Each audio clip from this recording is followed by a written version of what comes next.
Now, I think that's about as far as I can reliably take this because really, depending on how this battery door works, I have no idea what this is going to look like in the end.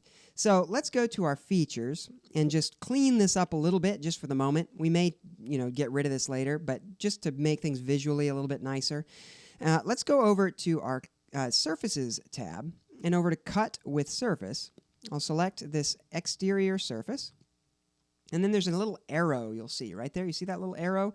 The arrow points to what's going to be cut away. We don't want to cut away the inside. We want to cut the outside. So let's flip that. So the arrow is pointing to the part we want to remove. And then hit OK. And that's just going to cut everything down to that surface. And now when we exit that part, you'll see that we can see what we've done so far. We get a really nice preview. We're obviously not done. It's a work in progress, but we can at least see the progress that we've made. And I'll go here and show my top housing as well.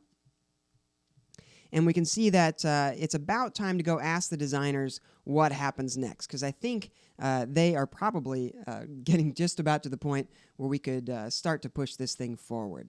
So let's go to save this. Say Save All. Close this up. We'll go back to our folder, as we've been doing. I'll grab my top-level master S3, and that's going to open up not only what I've just done, but also everything the designers have done as well, right? So I've got my model in here, but I've also got the designer's grid of possibilities in here. And we're actually going to take this and say File, and let's do our Pack and Go. And we'll go Browse, and we're going to browse to our next sprint, Sprint 4, RC1. Hit OK.